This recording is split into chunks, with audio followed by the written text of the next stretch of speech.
আসসালামু আলাইকুম। পবিত্র রবিউল আউয়াল মাস চলছে। এই রবিউল আউয়াল মাসে আমাদের নবীজি হজরত মোহাম্মদ সাল্লাল্লাহু আলাইহি ওয়াসাল্লাম দুনিয়ার বুকে শুভ আগমন করেছেন। এজন্য আজকে আপনাদের কাছে কিছু আমল নিয়ে আলোচনা করব ইনশাআল্লাহ।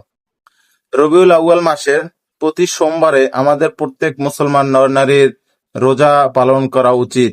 কারণ রাসূল সাল্লাল্লাহু আলাইহি ওয়াসাল্লাম প্রতি সোমবারে রোজা পালন করতেন। সুবহানাল্লাহ। এই মাসে দ্বিতীয় আমল হলো বেশি বেশি করে নফল নামাজ আদায় করা। কারণ কিয়ামতের দিন সর্বপ্রথম নামাজের হিসাব নেওয়া হবে।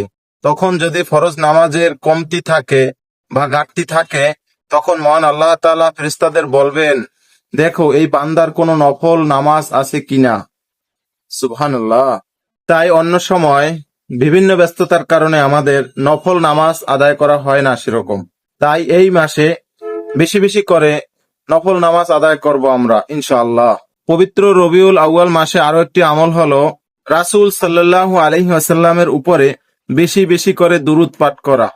কেননা রাসূল সাল্লাল্লাহু আলাইহি ওয়াসাল্লাম বলেছেন, হযরত আবু হুরায়রা রাদিয়াল্লাহু আনহু হতে বর্ণিত, তিনি বলেন, মান সাল্লা আলাইহা ওয়াহিদাতান সাল্লাল্লাহু আলাইহি আশারান, যে ব্যক্তি আমার উপর একবার দুরূদ পাঠ করবে তার উপর মহান আল্লাহ তাআলা 10 বার রহমত বর্ষণ করবে। সুবহানাল্লাহ।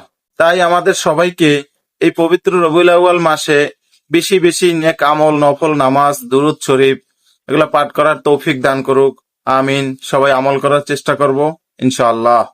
সবাই ভালো থাকবেন। আসসালামু আলাইকুম।